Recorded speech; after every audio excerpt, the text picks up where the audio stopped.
Magandang umaga sa inyo lahat at tayo ay maguulat ng konting balita at gusto ko lamang itanong sa iyo, Mr. Mar Roxas, at bakit ikaw ang dapat na maging presidente sa darating na halalan?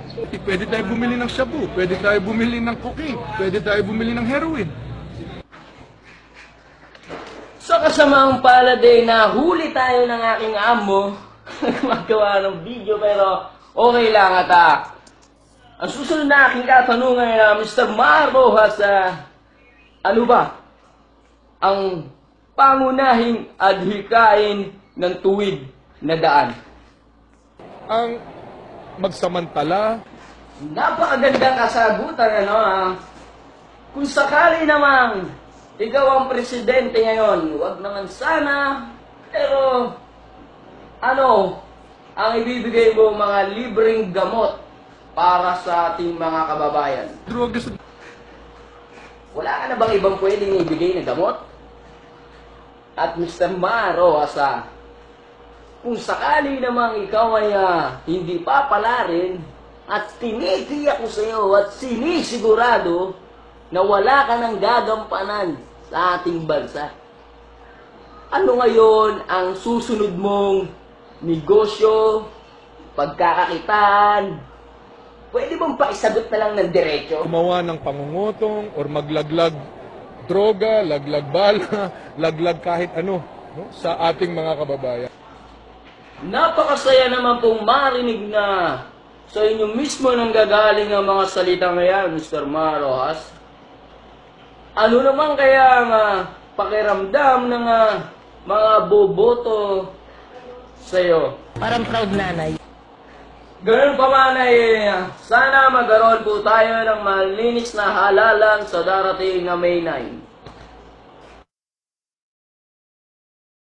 Sunod mong negosyo, pagkakakitaan, pwede bang paisagot na lang ng diretso? Gumawa ng pangungutong or maglaglag droga, laglag bala, laglag kahit ano, no, sa ating mga kababayan.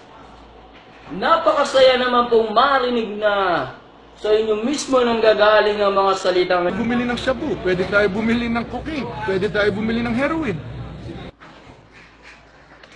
Sa kasamaang palad na huli tayo ng aking amo, magawa ng video, pero okay lang at ang susunod na aking katanungan na Mr. Mar Roxas, ano ba ang pangunahing adhikain ng tuwid na daan?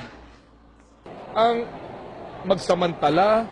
Napakagandang kasagutan, Kung sakali namang ikaw ang presidente ngayon, wag naman sana, pero ano ang ibibigay mo mga libreng gamot para sa ating mga kababayan? Drogas. Wala ka na bang ibang pwedeng ibigay na gamot? At Mr. Mar Roxas, kung sakali namang ikaw ay hindi papalarin at tinitiyak ko sa iyo at sinisigurado na wala ka ng gagampanan sa ating bansa, ano ngayon ang susunod?